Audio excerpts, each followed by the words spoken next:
Trionfo della Spagna allo Stadio Rocco nella finale del torneo internazionale Città di Trieste contro la nazionale italiana. Delusione per gli azzurrini che si sono visti battere per 2-0 dopo un torneo che ha messo comunque in mostra tutto il talento della nuova generazione di calciatori nostrani, oltre che le qualità delle altre nazionali under 17 che vi hanno partecipato, come Portogallo e Svizzera, che chiudono la kermesse rispettivamente al terzo e quarto posto. Giornate di grande calcio giovanile internazionale fra lo Stadio Giuliano e quello di Monfalcone, sotto l'organizzazione della FIGC regionale, con il presidente della regione Massimiliano Fedriga a premiare vincitori e vinti davanti a una cornice di pubblico quanto mai calorosa. Stiamo parlando di under 17, quindi anche il futuro dello sport internazionale,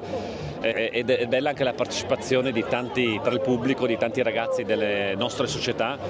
che vogliono vedere, ovviamente seppur ragazzi giovani, che però calcano già il palcoscenico internazionale. Penso sia un bel esempio e penso che il Friuli Venezia Giulia, con questa iniziativa che ovviamente riguarda le under 17, ma pensiamo alla presenza della nazionale under 21 e della nazionale maggiore che sarà presente invece in quel caso a Udine, avrà una visibilità internazionale proprio per la presenza delle diverse nazionali sul territorio.